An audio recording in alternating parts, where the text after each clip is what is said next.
It's me. Leave a message at the beep. Hey, man. Yeah, gonna be in your neighborhood later today. Thought I'd stop by. Anything you want me to bring? Just text me with whatever you want, and no problem. I'll see you in a little bit, I guess. It's me. Leave a message at the beep. Hey, man, I'm here at your house, and there's no answer. So your car is here, but you aren't. Maybe you are. I don't know. I hope everything's okay. Anywho, come to the door. I'm here. Okay. Bye. It's me. Leave a message at the beep. Okay, I guess I was wrong. You're apparently not here. So, sorry, I guess, sorry about the window, but I thought something happened to you. I was just trying to come help. Thought I'd be on the news as a hero, but whatever. I mean, I, uh, I did grab a couple bottles of wine, and I'm gonna borrow your barbecue. Hang on. Oh, God. A cop car just pulled up with its lights on. Not cool. Not cool. Okay, well, you know. Welcome, young and old, to yet another podcast broadcast. Welcome back. Welcome back. So glad to have you back. Well, maybe this isn't, I said this is for the young and old, and I welcome you. But now that I'm thinking about it, I don't think old people would like this. And I don't really think it's appropriate for young people. So, I don't know. I guess if you're in that vast middle segment of the population, well, baby, this is for you. I never understood that whole demographic thing. Key demographic on TV is men 18 to 49. That's an awful lot of people. And what's wrong with women? Surely they spend as much money as men. Surely they're as apt to fall for the siren song of a clever commercial suggestion. So since last we talked, a lot has happened. And I think you know this, but I'll tell you anyway. Over 1 million people have died. And, you probably don't know more than 1 or 2 of them, but they did, I assure you, die. And, over 2.5 million brand new humans have entered the world. Though again, virtually none of them are of any preordained significance or relevance to you. Almost all of them were born vaginally, if that matters. I mean, it doesn't help me, except in that I wanted to use the word vaginally, and it made for a convenient device. Dildos are also a convenient device, vaginally. But since I lack one, I can't say that for sure. Oh. Yeah, I guess I just realized there could be some ambiguity in that, so let me clarify that I don't have a vagina nor a dildo. I don't have either one. But think about it. The millions of comers and goers, not the dildos, we're not thinking about that, we're thinking about the people.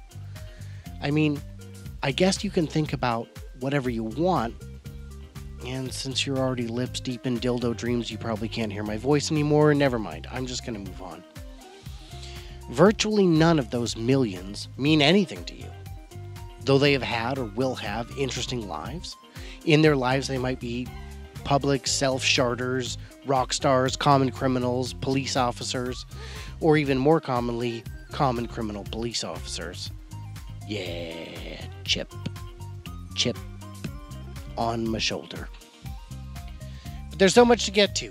I'll stop doing my damnedest to kill time and run out the clock and let you get on with enjoying this work of industrial art. And that's really what it is.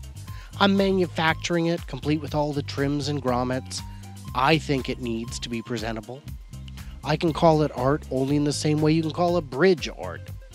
It has utility, it exists, but I try to paint it up all purdy-like. Not purdy like the Women's Correctional Facility in Washington State, but now that I think of it, I think I'm going to jot that down for a later podcast topic. So, first, this podisode brought to you by glossynews.com. glossynews.com, it's the site I should be working on right now so I can afford to make this podcast. GlossyNews.com is the second longest running satire site online, and sometimes it's even funny. GlossyNews.com, the site which graciously pays me about 50 cents an hour for my passion, commitment, and talent, or lack thereof. GlossyNews.com, it's what's for dinner. Google crunching, Google crunching, in-depth research. Some people complain about how things used to be cheaper in the good old days. Even a cursory look at old catalog shows that's not true. So I decided to dig up and crunch the numbers myself. Ever see Miracle on 34th Street? About 16 minutes in is this gem. What do you want for Christmas, Peter? I want a fire engine just like the big ones, only smaller. It has a real hose that squirts well hot water, and I won't do it in the house. I'll only do it in the backyard. I promise. Say, listen, what's the matter with you? Don't you understand English? I tell you, Macy's ain't got any. Nobody's got any. Now, you don't think I would have said that unless I was sure, do you? You can get those fire engines at Schoenfeld's on Lexington Avenue. Only $8.50, a wonderful bargain. Did you catch that? A fire engine costs $8.50 in 1947. That would be $91 today. No wonder kids only had a handful of toys back then. But 1947 might as well be a million years ago for some people. So I decided to use the dawn of the 80s as my benchmark. That's 35 years, and a lot's changed since then. For one thing, the little girl in the picture wearing the adorable red dress, well, she's in her 40s now, and probably dressing with a little different sensibility. While the boys in the catalog, also in their 40s, are probably still dressing like Leisure Suit Larry kitty rapists. It's weird, they look so mature, they grow up so fast. JCPenney and Sears were the two biggest retailers, so I'm going to compare them with Amazon and Walmart from today. And I'm going to skip the absurd items where prices have plummeted since then, because they don't help. It's not helpful to point out that 19-inch TV was $589 with a remote, while today you can get a massive flat screen for the same price, also with a remote. A decent alarm clock radio was $40, which adjusted for inflation would still be $131 today. I certainly won't bring up all the worthless kitsch you can now get at the dollar store, which is just as good or better than the crap you could pay $8 for. And I'm going to leave out the insanely dangerous, finger-pinching, child-chucking, spring-loaded bucking bronco somehow innocently called a rocking horse. That was only $50. And still legal in all 50 states. Remember those? Insane, right? Turns out they still sell them on Amazon and Walmart.com, and both within $5 of their adjusted inflation price. Not bad, considering all the liability. No, we're going to look at things that are largely unchanged, technologies that were established then, that are established now, things you'd still buy. So let's start in the kitchen. That crock pot that used to cost $27.99 is now $23. The electric griddle at $32.49 is now $23. The $20 waffle maker is only up to $21 on average, though it's cheaper at Walmart, $18. The popcorn maker they sold for $25 in 1980 is now $17, though frankly, who would buy it? The $20 coffee pot sells for $15. And it's got a hell of a lot more features. Jumping to 1983, this one cracks me up. You find a fridge. We get this ugly, huge, very feature-poor, 18 cubic foot chunk of energy-guzzling garbage for the low, low price of $500. Yeah, way better version of the exact same fridge today is only $551. It's literally gone up 10%. Over 32 years, and the new one will save you that much in electricity over the life of it. So basically, if you take the energy cost plus the purchase cost, the new fridge is free. Looking at the steel-constructed Matchbox cars, we can see that an 8-pack used to cost $7.99, but now a similar bulk package comes out to $7.92 per 8 cars. So even toy cars, steel toy cars, cost less than they did 35 years ago. Decent ice skates went from $70 down to $40. Cheap roller skates and even decent roller skates cost $10 a pair less than they used to. Even 10-speed bikes have gone down in price, while the selection has gone from a couple models to hundreds of models. The humble basketball, once $6, is now $7. Oh, what have these 35 years taught us, if not nothing? Those $50 binoculars can now be had for $18. Electric shavers have gone up in price from $33 to just $35, an appreciation of less than 10% over 35 years. Hair dryers have gone from $10 up to $11.50, but for an 85% more powerful dryer. They used to be, 1,000 or 1,100 watts, and now they're 1,875. They couldn't make them like that back then because bathroom circuits hadn't yet been wired to handle that kind of juice. Who would need that kind of wattage in a bathroom? A $30 bathrobe back then in the 80s, with inflation, that would be $100 today. You could buy a case of bathrobes for $100, and what you'd get is of comparable quality. Fuzzy bathroom slippers have gone from $6.50 to $7. Not a big deal. Blouses were a mere $20 back then, but with inflation, that's $65 a piece. Not to mention you can find them at Walmart and Amazon for about $11, and if you want something really high fashion, it's still about $20. I mean, you can go for more expensive stuff, but that was true back then too. A 3-piece polyester suit was $69.99. That's a pretty good deal. That's a good buy even now, except that when you consider with inflation, that's $230. You can do better than that today. Far better. Today you can get similar suits in the $60 to $100 range. I'm not making this stuff up. It's on Walmart and Amazon's websites. That's where I did the research. And you can do it without looking like a complete polyester plaid clown, which apparently wasn't something you could do in '79. And you remember how I said that the kids in those ads had grown up to look a little different? Well, sure, that's true, but the men in these suits ads have probably gotten older and died. Not just because it's statistically likely, because it isn't. They should still be barely alive. But no, it's just because they had the choice between wearing clothes like that and dying. And they did the right thing. That $39 gold tone Timex? Yeah, you can get those for $29 now. And it's the exact same watch. Boys' pants have gone from $12 up to $13. Not a big deal. A baby crib set with mattress. Ooh. Back in the 1970s, it cost $234. $234 for a crib and mattress set. That's $769 with today's inflation. Holy smokes. But today, you can get the exact same thing for $158. That's massive. It's like a third off what it cost in the 70s. That 10-piece screwdriver set has gone from a 1980 high of $14.99 down to $8. And maybe they're not as good. Almost surely not. But how much life do you need from a screwdriver? A decent chainsaw has gone from $170 down to $130. A ceiling fan has gone from $200 down to $68.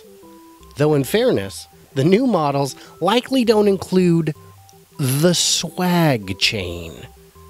I'm not even making it up. It's right in the catalog. A swag chain. So before I hit the last item, let me hit something else. Let me hit this pipe. Wait, what? No, seriously, the Sears catalog used to sell pipes. And at the bargain basement rate of $8.99. $8.99? 35 years ago? That's $30 in today's money. That's not a deal. You can get a much nicer pipe on Amazon today for $5.50. Okay, the last item is a Christmas tree. Now these may look good in pictures, but if you're old enough to remember, they did not look like this in reality, because we all had them when we were kids. They were wispy, scraggly bits of plastic-wrapped twine stabbed into a wooden dowel. They were garbage. And yet, they were $80. which sounds fair and would unless you saw the quality in person and realized that they're garbage. A comparable entry-level tree today, and it may even have built-in lights, is only $54.80 on average. So let's mention a couple of caveats here. Quality was better back then. That's undeniable. JCPenney and Sears were no Kmart or even Walmart. The selection is now 100 times what it used to be. Plus, you get to read reviews, ask questions, really figure out what you're buying. Catalogs just couldn't offer that. Okay, so now let's say you want to buy everything on that list. Everything I mentioned. Back then, it would have cost $1,891. Yep, basically $1,900 to buy the list. So what is that worth? Well, at minimum wage, it would be 16 weeks to buy that list. That's a lot. At the median wage, it would still be 8 weeks. The same list today, in today's dollars, is only $1,554. So, it's actually gone down in price by a couple $100, by 300 and change, by like $350. It's literally cheaper to buy the exact same stuff today as it was 35 years ago, not even counting inflation. Today, a minimum wage worker would only have to work 5.5 weeks to get everything. Not 16 weeks, 5.5. A median wage worker, rather than working 8 weeks, would have to work 7.8 days to buy everything on the list. So adjusted for inflation, that $1,891 that it would have cost back then, that'd be $3,891 cheaper today. Yeah, it would be $3,891 cheaper to buy that same list of stuff today, adjusted for inflation. So when Grandpa tells you things used to be cheaper, he's mistaken. We'll look at houses and gas and cars in another one of these, but for now, you can confidently say, "No, old man, you're lying, and I will put you in a very cheap home." At least, that's what I'd do if I wasn't such an orphan all the time.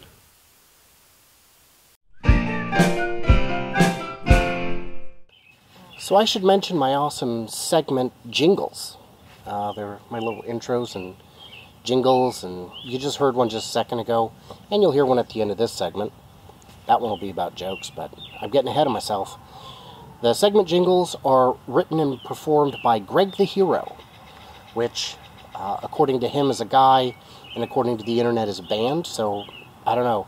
He might be more than one person and just very cleverly disguised. Yeah, I did pay for these segments, but only just barely. I don't want to tell you how much I spent on them, because that's kind of getting personal, and you know, if you've heard my business plan about attracting segment sponsors, it will take me 2 or 3 weeks of sponsorship before I can even cover the cost that I paid for these awesome jingles.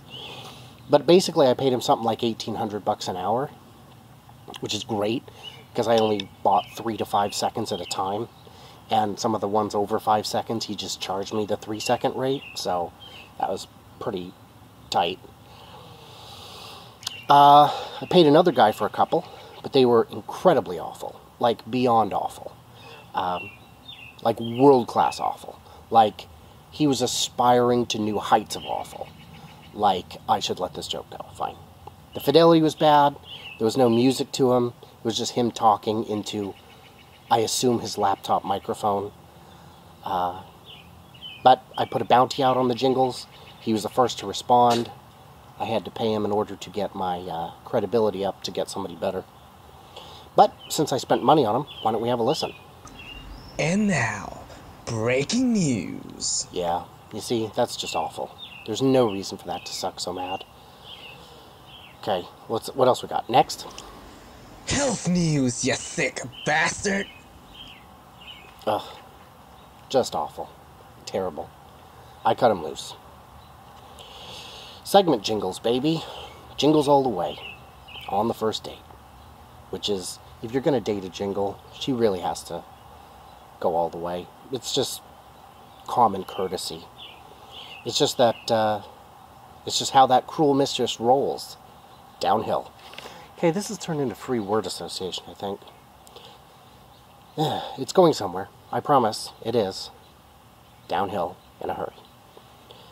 So I'm planning to continue my podcast past this one. This is my 4th one. I've got one more in the can. And hopefully I'll go on beyond that. But I don't know because I'm living in the past. So you can listen to the end of this segment and it'll tell you the actual update of what's actually going on in the actual future. So when I don't have a specific jingle, I use one of 3 generic transitions, which by now you've probably heard enough times.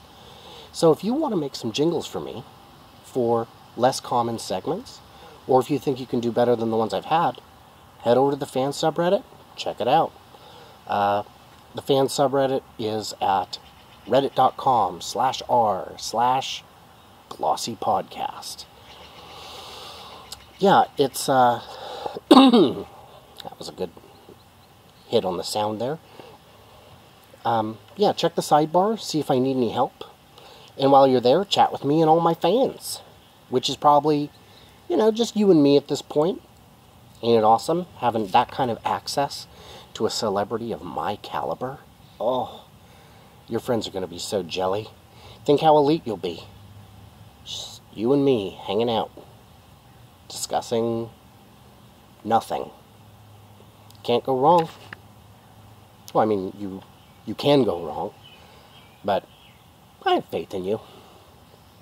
And for that matter, because this is a 4K podcast, at least as it appears on YouTube, the MP3 is not in 4K on account of that not being a thing. Car driving by. So, because I don't have a 4K camera, and I have to fake it, if you want to provide photos I can use or illustrations for upcoming topics, that would just be awesome. That would be so cool. I would love it. I would give you a high five. Yeah, so you'll get credit. It'll make the podcast more enjoyable for everyone, especially you. It's going to be great. Thank you for being a fan and helping me out. So, let's tell some jokes. Man, that was going to be so good. She's barking at a bird. Oh, there's a person. Stop it. Stop it. Stop it. Mila, come here. So, let's tell some jokes. Joke of the week, joke of the week, joke of the week. I had a job in college briefly working as a janitor, for lack of a better word, at a hospital. And we had rotations, and I'd go through pediatric and geriatric, and for some reason they didn't let me go in obstetrics. And that's probably for the best, because now that I'm a father, buddy, I have seen some things. Anyway, one night we had this really tragic call. Car accident, young couple, on the way to their honeymoon. They're married, but they'd never been intimate. So they go up to heaven, and they're standing at the pearly gates, and St. Peter's there. And they're like, oh, St. Peter. And he's like, just, call me Pete. I'm just up here. I'm just a regular guy. We got lots of saints. We got angels. We got all kind. You got pretty much everything in heaven. And they say, all right. Well, let me ask you, when we go into heaven, can we still consummate our marriage, even though we never consummated it in life? He's like, gosh, you know what? That has never come up. In fact, why did I say gosh? I can say God. God, that has never come up. And God would say, yes, you're correct. Booming voice, booming voice. And so St. Peter goes, let me find out. So he pops into heaven, and there's, so much going on in there, and the line's starting to back up. I think Screech was behind him. I don't know why. 3 days later, he comes out and he's like, okay, I got the answer for you. Yes, you can consummate your marriage once you enter the gates. If you haven't already done it out here on the clouds. I wouldn't be able to tell if there's a stain because the clouds are already the right color, but, yeah, you guys you can do that. He said, well, over the last 3 days, another question has come up between me and my lovely bride, named Gertie. And he says, if the consummation doesn't go well, can we get divorced in heaven? St. Peter throws up his arms, all 26 of them. Turns out he's a Buddhist, a Hindu St. Peter. Buddhist.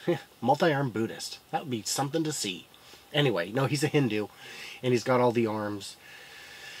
What is that? Krishna? Vishnu? I don't remember. Vishnu's eyes. Anyway, so he throws up his arms and says, it took me 3 days to find a priest in heaven. Do you know how long it's going to take me to find a lawyer?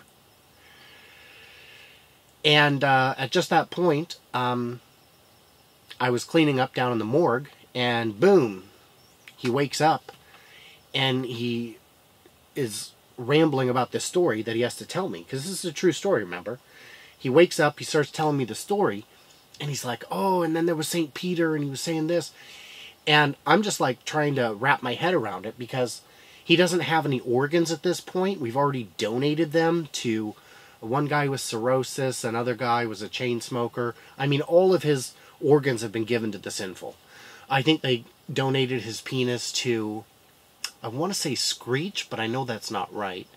Anyway, so he looks down, realizes he's already been gutted and filled with embalming fluid, which I think he enjoyed, and dead right there.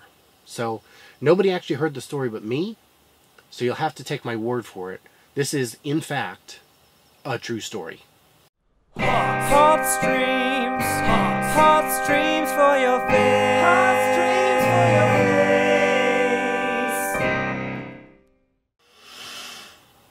face. Hot streams for your face. Okay. Yep. Fine. We'll get past it.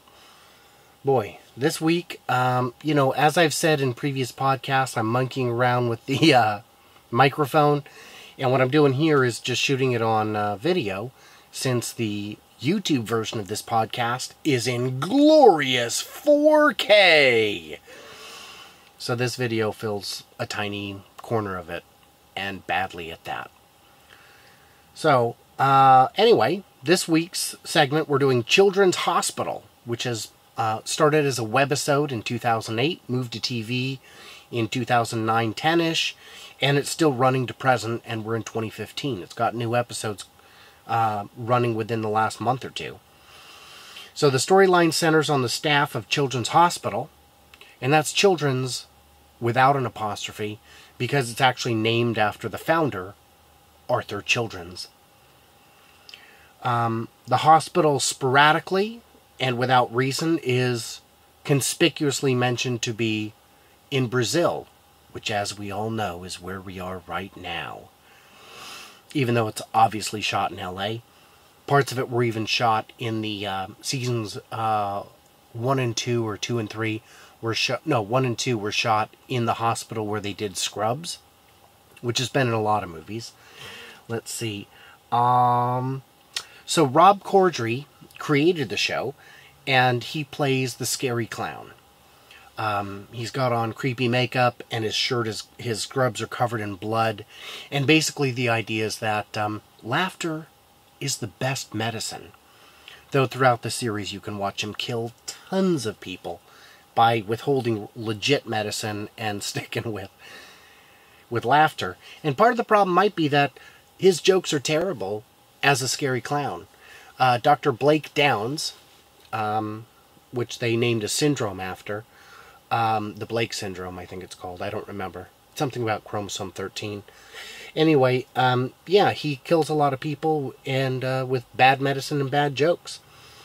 So let's see. Also in the cast is Lake Bell, who wrote and directed the movie In a World, which you can see on Netflix. It's about females doing movie trailers, and well. Rob Hoibel is in it. He's been in a million things, but my favorite has always been inconsiderate cell phone guy at the movies. Let's see, Ken Marino, who was, I think he was on a show called The State, but he's been in a lot of stuff. He was in an episode of Reno 911. And Megan Mullally is in it as Chief, the chief of medicine at the hospital. Malin Ackerman is in it. She was in The Watchmen. She's been in a lot of stuff. Google her. You can see mad boobage. She is simply pleasing to the eye. No disrespect to my wife. I'm sure she would agree. Malin Ackerman is a hot piece of ass. Okay. And Henry Winkler, the Fonz himself, joined the cast for season 2. And as of June 2nd, 2015, the series has been renewed for a 7th season. This show is great to watch because each episode is only like 10-11 minutes long, and it's really fun. They do an awful lot of meta jokes where they do behind-the-scenes footage and, you know, show you different production things that are all fake. And they'll regularly do episodes that are just in a completely different style. It's very fun. David Wayne, I believe is his name, is the director, and he makes cameos in it. It's very fun. One episode they did was when newsreaders came in to show behind the scenes, and the episode was so popular and so good that Adult Swim actually created Newsreaders as its own series, which is now on season, I think, 2 or 3. But Newsreaders is, it's season 2.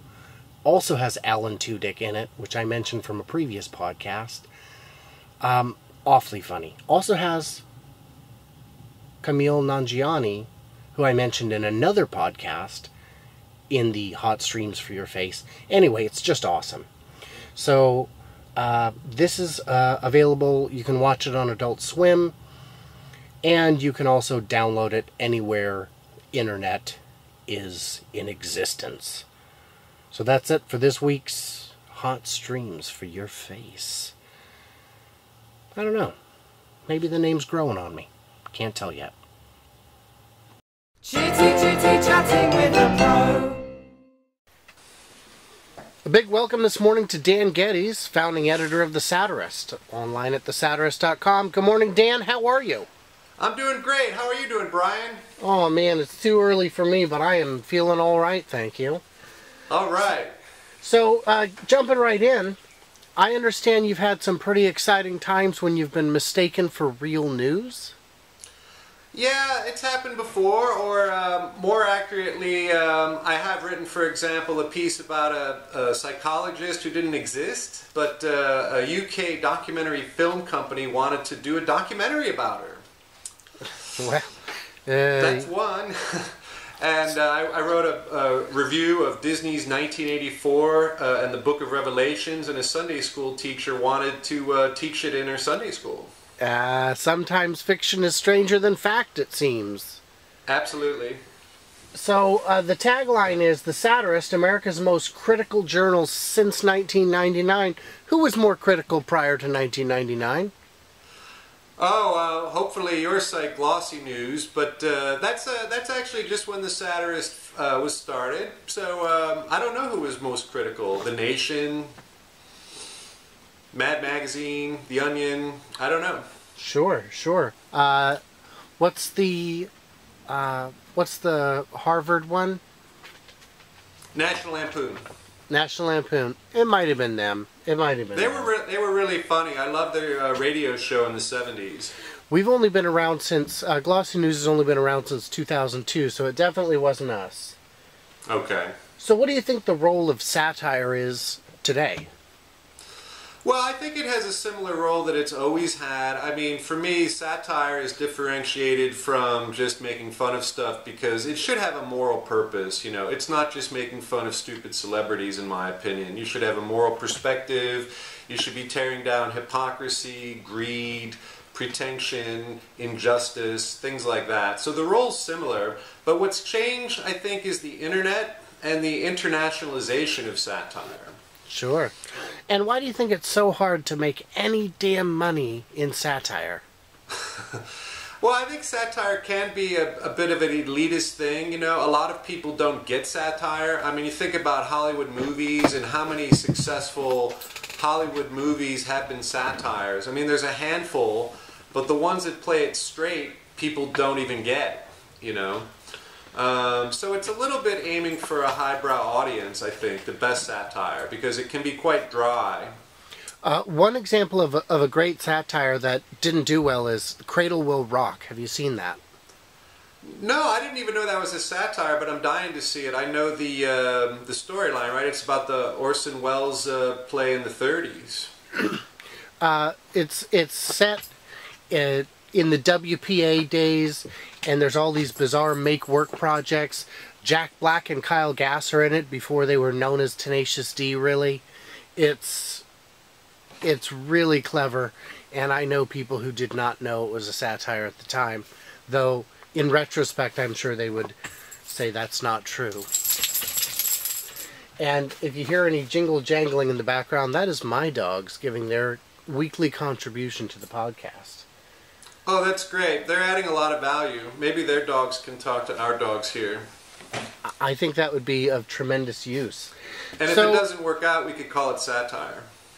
Oh, it's so subtle is what it is. So you published a book, what was it, last year, that I have actually read, and you know I've read it because I gave you notes on it. Yeah, thanks for that. Yeah, you bet. Tell us about the book. Well, the book is a compilation of my pieces over a 13-year period, and I'm really proud of the diversity of genres, you know. I mean, a lot of people, when they first see the satirist, they think it's just fake news like The Onion. But I'm aiming a bit higher than that because I write pieces that actually aim to academics a bit more, like critiques of Russian poets or French philosophers that don't exist as a way to critique fashions in literary theory or philosophy or art or movies. But I really like working in a variety of genres. I love the fake movie reviews or the fake book reviews or even tests. Like the Are You a Conspiracy Theory? Take a Test, or Are You an AEIOU, which is a satire on the Myers-Briggs personality test. So yeah, one of my reviewers said it was a lot like The Onion but more highbrow, and I do take that as a compliment. Well, you should. They have a whole team of writers in workshop just to come up with a headline. Yeah. They are quite skilled. So in terms of politics a bit, who do you think is going to win the pair of nominations in 2016, and beyond that, who do you think will win? Well, the frontrunners, I think everyone would agree, appear to be Jeb Bush for the Republicans and Hillary Clinton for the Democrats. So that's sort of disgusting in the sense of it seeming like Bush-Clinton dynasties and lack of choice. I am excited by Bernie Sanders' campaign, but I don't think it'll go far. Maybe it'll just pull Hillary to the left a bit during the primaries, and then she'll march triumphantly toward the center for the general election.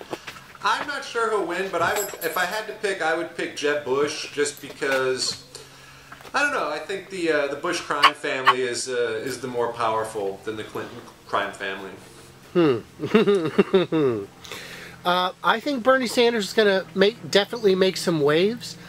Nate Silver's team over at 538 wrote a great piece about how he could win New Hampshire and Iowa and then go on to lose the rest of the country. Right.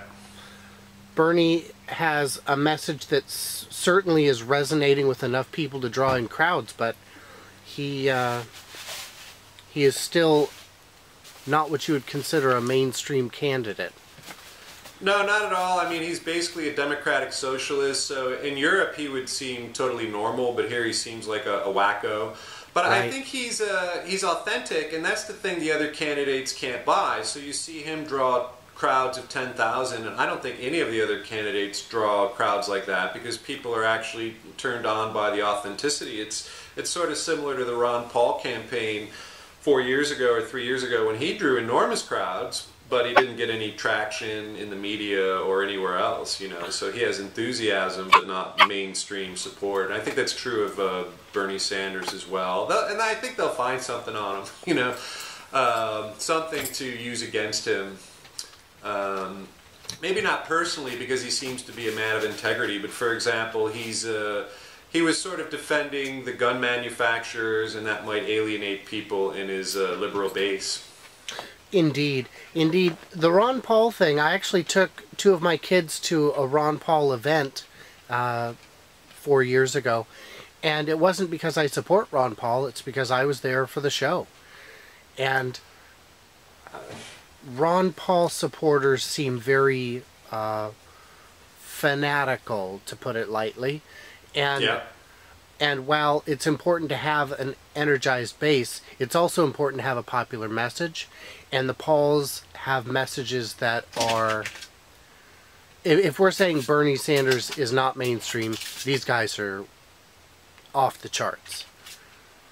Yeah, absolutely. But I like the fact that there's these outsider candidates. I was a Ralph Nader supporter in 2000. I was enthusiastic about Nader. I think he was right about a lot of things. But, you know, in the 2000 election, his candidacy seemed to have tipped the election to Bush. So it seems to be dangerous to pick somebody outside of the two-party system. You end up losing the general election. Indeed.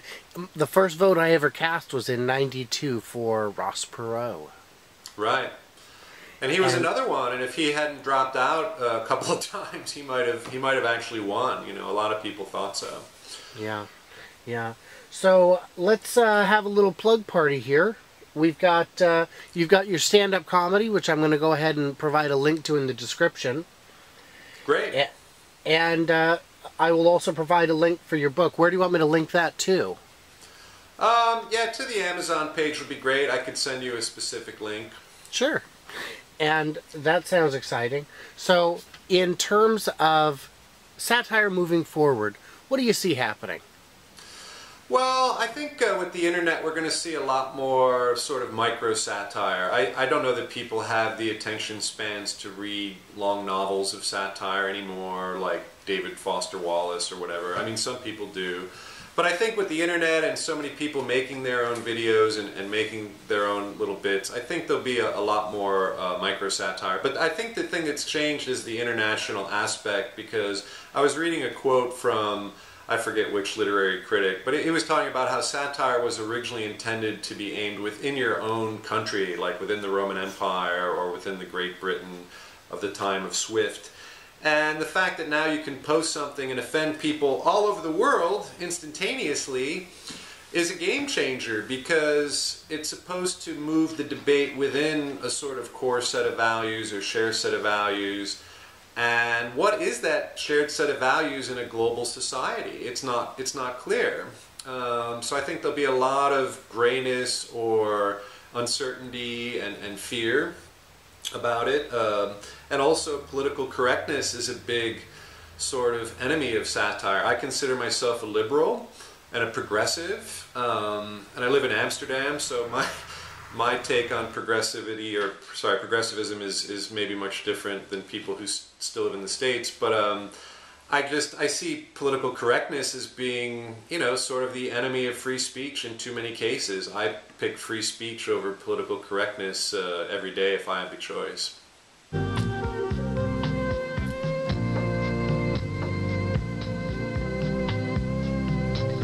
Our apologies go out to Dan Geddes. The interview, quite obviously, was cut short. I blame, you know, if I have to blame somebody, I guess I'm probably going to go with aliens. I'm blaming aliens. Yeah. Yeah, let's go with that.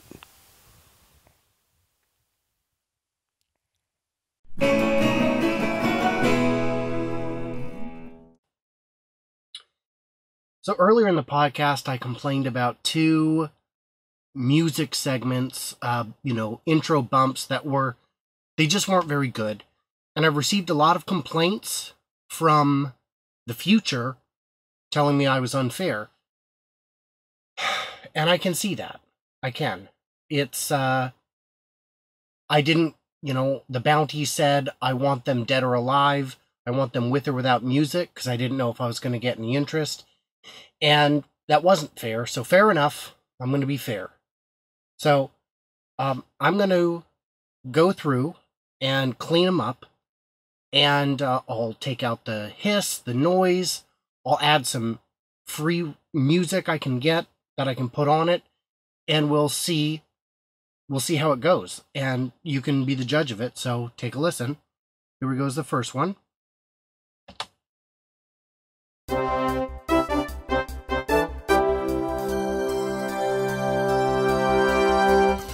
And now, breaking news.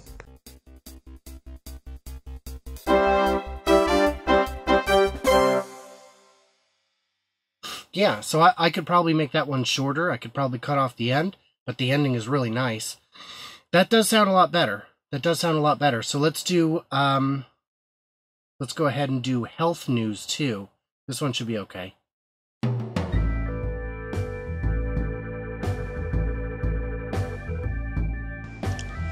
Health news, you sick bastard! So yeah, that's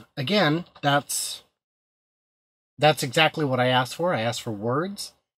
So I guess maybe I should use those in the future. I don't know. Why don't you tell me? You let me know if those are worth using, and I'll consider it. I've already paid for them, so royalty-free music by Kevin MacLeod of Incompetech, by the way.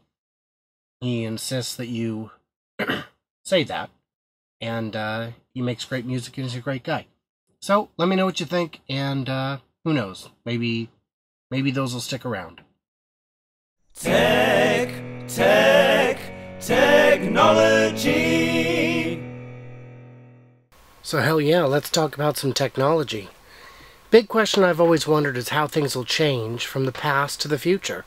Sometimes you can chart it. It's linear. My question is, what will porn be in the next 10 to 20 years? In the 50s and 60s, it was tame. It was like, sometimes they wore masks, sometimes they were, anyway, it was always tame and gentle. There was some weird stuff, but it wasn't mainstream. In the 70s and 80s, even the obscene stuff was still very vanilla. And that's okay, I like vanilla. But I also like some chocolate. 90s got a bit interesting with the advent of the internet, but there weren't that many people on, so things didn't really take off. But the aughts brought the oddness of the 90s into the mainstream. Every fetish and flavor. Even poo stuff came normally and naturally. Good luck finding a woman who isn't shaved, and when you do, good luck finding one who doesn't have a bush the size of George W. 20 teens, those people in their 20s and teens, to them, mainstream is what us older folks might consider odd as hell. So nowadays, when a youngster makes love for the first time, odds are they're going to do it like a porn star with porn star weirdness. Yeah, it's my first time, but I'm going to smack it up, flip it, throw it around a bit, get all crazy. So the Moore's law of porn doubling says that it's doubling in weirdness every 69 months. Now that's not just a number I made up.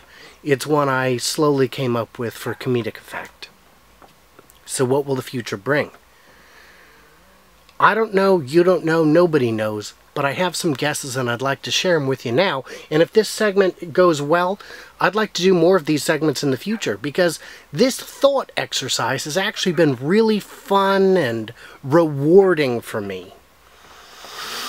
One of the things I envision, nipple penetrating. Now, I don't just mean, like stabbing a nipple, not like dust mite style sex, though I, believe me, could go on for days about that. No, I mean like find a big old nipple and poke it with the pinky, the wiener, a bigger nipple, all the hits. That's going to be a thing. Prolapse docking. So I don't know if you know what docking is, but it's when one man takes his floppy turtleneck of his penis and pulls it over another man's penis. So that's docking. Prolapse docking would be pulling your foreskin over the... Anyway, I don't want to ruin the surprise. How about waxed eyebrow porn? Not eyebrows, just one eyebrow. I don't know why, but, you know, it's one of those things the kids are going to be all about. You'll see. What else? How about boob knotting and poking? Yeah, that could be a thing. Get them floppies in a row, knot them up, grease them, do your biz. Herd immunoherpy parties. That's a thing, right? It's gotta be. You know, where you get your younger partners together and expose them to herpes so they can all gather immunity. I mean, it doesn't work that way, but at least then they'll know they have to be on Valtrex, for Christing out loud. Testy keistering. You know, it's where you take your testes and, well, you put them in a keister. That already exists, by the way. I googled it. It's not pretty, but it is funny. And I'm not saying it's new. I'm saying in the future it'll actually go mainstream. Boob transplant punching by night vision. See, that's the thing. You got to think outside the box. This box is not going to have it. It's just going to be boob transplant punching by night vision. Fistula fisting. Why not? If you don't know what a fistula is, Google it. And then imagine someone fisting it for arousal and get ready to be sick. But this is going to be normal soon. There'll be inoculate fashion, amputee fashion, third arm fashion. Why not? All of it's going to be good. Prehensile penis wrestling. It's like arm wrestling, except with penises that have been modified to grapple one another and, you know, just kind of tear them down. Just kind of see who wins. Colostomy painting. Yeah, fingers maybe, finger painting, sure. But with distended roid clit dongs for sure. Could you imagine that? Colostomy painting with a big old peppercini of a roided out lady clit dong. Straight conversion therapy, but not therapy so much as the rapey, which is spelled the same way, you just have to add a space. Ass pennies. Now, I know there was a motivational speech about that some time back, thanks to Upright Citizens Brigade, but this will not just become a way of commanding power over your enemies, but a better way of actually getting to where you're going. Shart regargling. Not gargling, regargling. And if you don't know what a shart is, you do not want to know what shart regargling is. Ball canaling? We could try that one. Not you and I. I mean, again, send pictures, but I don't think we can do this. The ball canal is the almost immeasurably small canal through which the testicles descend in a male. Usually, by the time he watches this podcast, but, you know. So, ball canaling could be... It could be a number of things, and I don't want to go into details because the more vague I am, like Nostradamus, the closer to right I will be. Barely centenarian. Forget barely 18. That's old hat. 18-year-olds come around every day. 100-year-olds? No, that's new. That's different.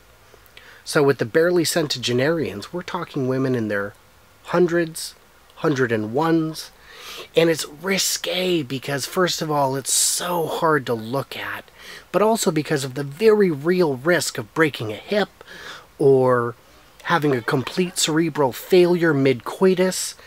I mean, if anyone can do the DVDA, surely it's the centenarians. I mean, they've had some time to get in shape for this event. lesbian deathmatch shark gargling. See? I just come up with these things. These are all good. These things are going to be the future. This is what porn is taking us to. So that's the future.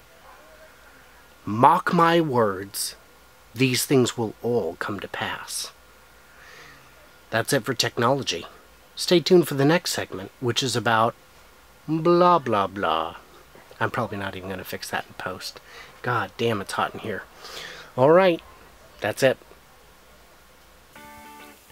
Well, that's all the print we have news to time. Yep, pretty sure that's right. Well, I promised higher quality, and I'm confident I delivered. If you guys only listen to this one, you should probably go back and check it out on YouTube. And you can do that by searching 4K Podcast. We don't have a direct link yet because we don't have enough subscribers. And not just because it's available in ultra high def, but because this is really turned into a full-on visual sort of thing. You audio-only people just wouldn't understand. Yes, there's an actual on-screen appearance of the Sears ceiling fan swag kit. Links to everything I talked about are available in the description below, including to the glossynews.com article with all the data for the recrunching of the Sears stuff. Spreadsheets, all that good stuff. Yeah, you can check it out. Check out glossynews.com/podcast for all the different options for following me, stalking me, whatever it is you guys want to do. Segment bumpers by Greg the Hero. Royalty-free music by Kevin MacLeod of Incompetech.com. Closing thought. If Google replaced their Street View cars with roof mounts on mail trucks, they could catalog every address every single day. You could watch the seasons change on Street View. You can watch your tree grow. You can catch an odd glimpse of yourself peering out the window in your boxers.